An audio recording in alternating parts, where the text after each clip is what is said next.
waxa weeye gabadhaas nadiiro waan ku qaldamay 14% quraanka kariimka ayaa iga raalaadeen inta familka oo dhan masaacado gudaheed ayuu ku xaqiijiyay in Nadiira Nayruus aysan ahayn gabadhiisa khaladka waxa uu yiri waxa iga maqan 14 wiil iyo 8 gabdhood oo ay gabar ku jirto dad 14 wiil iyo 8 gabdhood baa iga maqan oo ay ku jirto gabadh ay ku jirto hooyadeedna inay burcad tagantaa lii sheegay waayahay maxaan u fasiranaa marka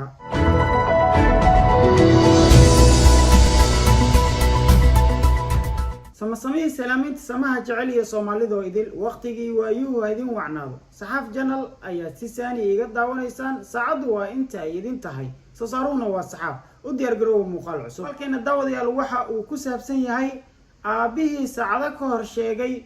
إن نذير نيروس أي تهي جبدي سلام كان مجا السحد ويا هاي آمنة أي وحى وشيجي إن وكوخ دمي نذير نيروس maxay ahayd sababta rasmiga ee ka dambeysay in aabahani uu sheegto gabar fanaanad oo caan ah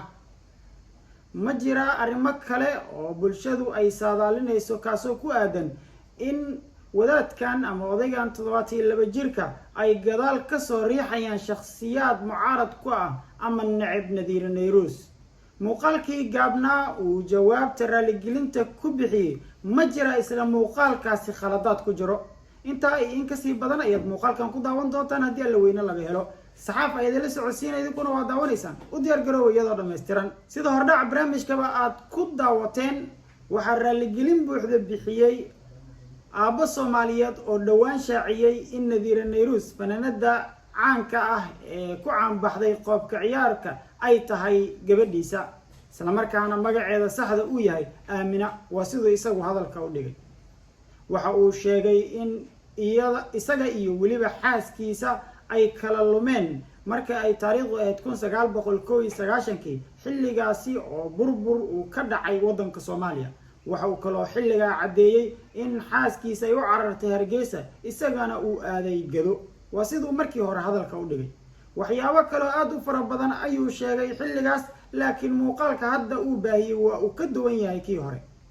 haddaba maxaa sababay in muuqaalkan uu baahiyo masaacado gudaheed ayuu ku xaqiijiyay in Nadiira Nayruus aysan ahayn gabadhiisa mise waxa jira arrimo kale bal jawaabta ku aadan waxa sababay aan idin qeexo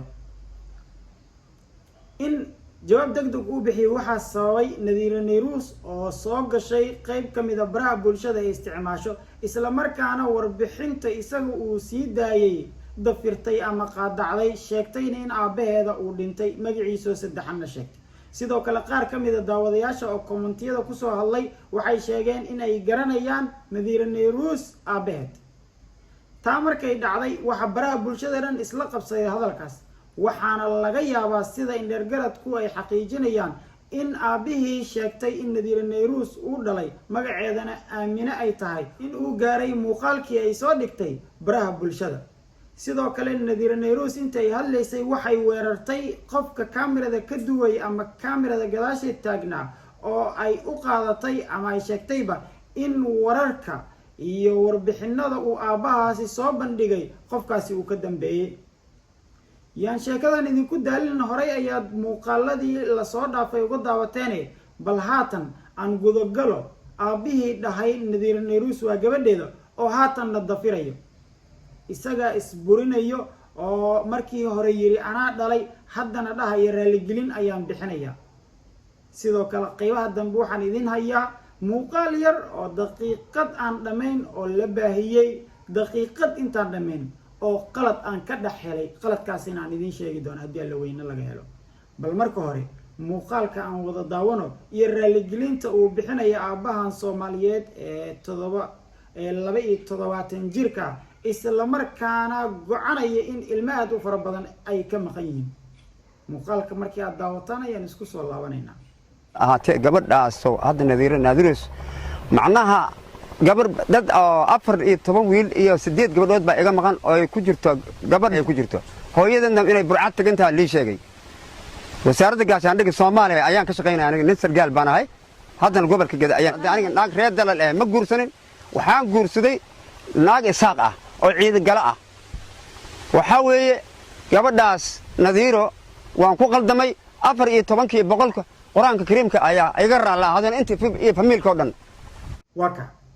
aabaha Soomaaliyeed waxa uu yiri Nadiir Nayrus waan ku qaldamay ha iga raali ahaadaan iyada iyo familkeedaba hadalkiisa waxa ku jiray xanaf yar oo ku aadan xaaska uu guursaday qabiilka ay ka soo jeeday siday doontaba ha ahaatee bal markan khaladka kaliya ee muuqaalkan ku jiro aan idin soo bandhigo khaladka waxa uu yiri waxa iga maqan 14 wiil iyo 8 gabdhood oo ay gabar ku jirto warkayga si fiican u dhageyso waxa uu yiri waxa iga maqan 14 wiil iyo 8 gabdhood oo ay gabar ku jirto 8 gabdhood gabdho ma ahmiya bal muuqaalka aan ku celiyo intaas halka uu ka leeyahay dad 14 wiil iyo 8 gabdhood baa iga maqan oo ay ku jirto gabadh ay ku jirto hooyadeedna inay burcad tagantaa lii sheegay midinku celiya ha kuwa dhanka midig iyo bidix ka taagaya gacmaha oo leh bal noogu celi si wanaagsan uma maqal dad 14 wiil iyo 8 gabdhood baa iga maqan oo ay ku jirto gabadh ay ku jirto hooyadeedna inay burcad tagantaa lii sheegay waayahay maxaan u fasiranaa marka aabba Soomaaliyeed maxaan u fasiranaa inta ka maqan tirada aad sheegtay oo aad confuse ku abuurtay dadka Soomaaliyeed wareerka aad dadka ku abuurtay waxa uu yahay waxa tiri waxa iga maqan 14 wiil iyo 8 gabdhood oo ay gabari ku jirto maxaa loo qaadanayaa hadalkaaga mar hadalkaagu waxa uu dhacayaa in waxaad sheegtay oo dhan ay yihiin wiilal oo halka gabar ay gabari ku jirto leedahay inay tahay laakiin 8 gabdhood ee afkaaga soo qaatay muxuu macnihiisu yahay anigu markaan arkay in aad raali gelin ka bixisay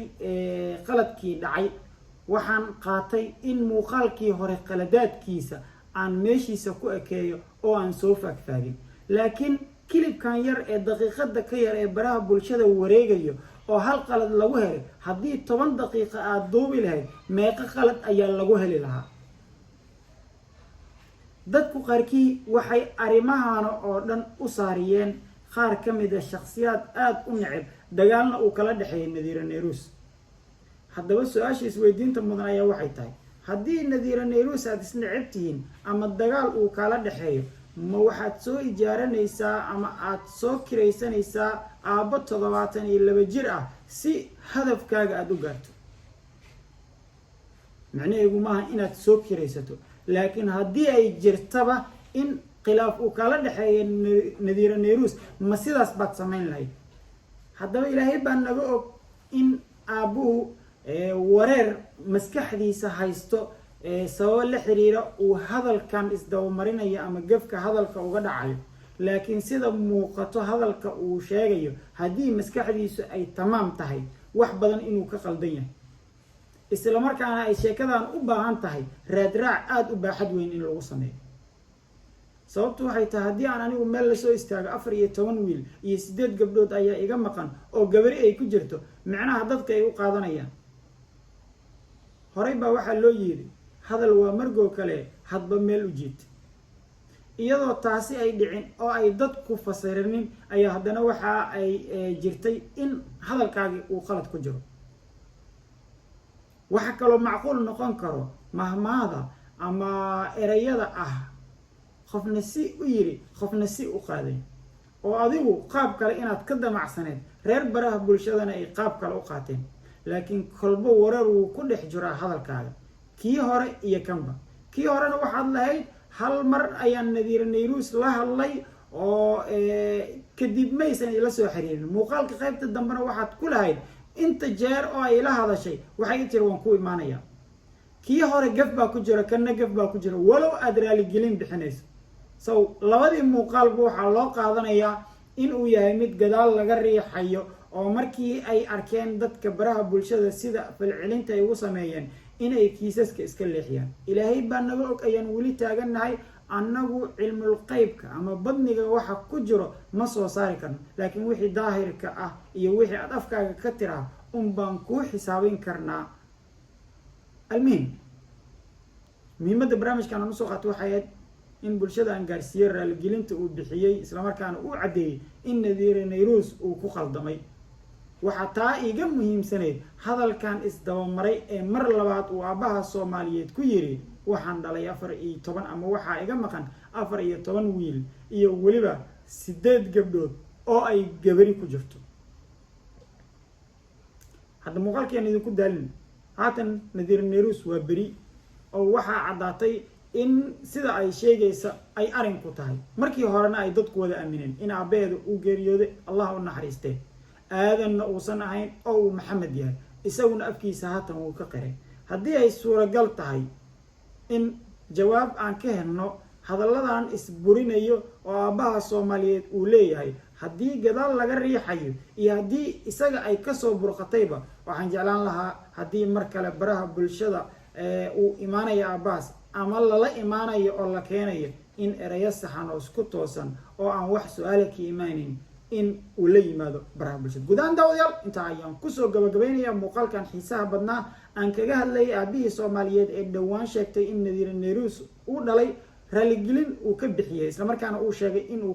ku khaldamay nadiire nayruus familkeeda, iyaduna uu ku raaligelinayo 114 suuradood ee qur-aanka kariimka,